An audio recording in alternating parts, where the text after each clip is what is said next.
you talk a little bit about some of the conversation, and I think to say that Washington, there's incivility, it's very volatile. No, yeah. we're all so nice to each other. So I guess the question is, in recent years, it's become more pronounced. There's no doubt about it. In the last 2 years, it's become far more pronounced than it's ever been before. And why do you think the civility is now gone from politics?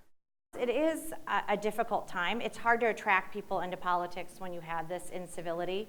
But more importantly, we've got to continue to get things done.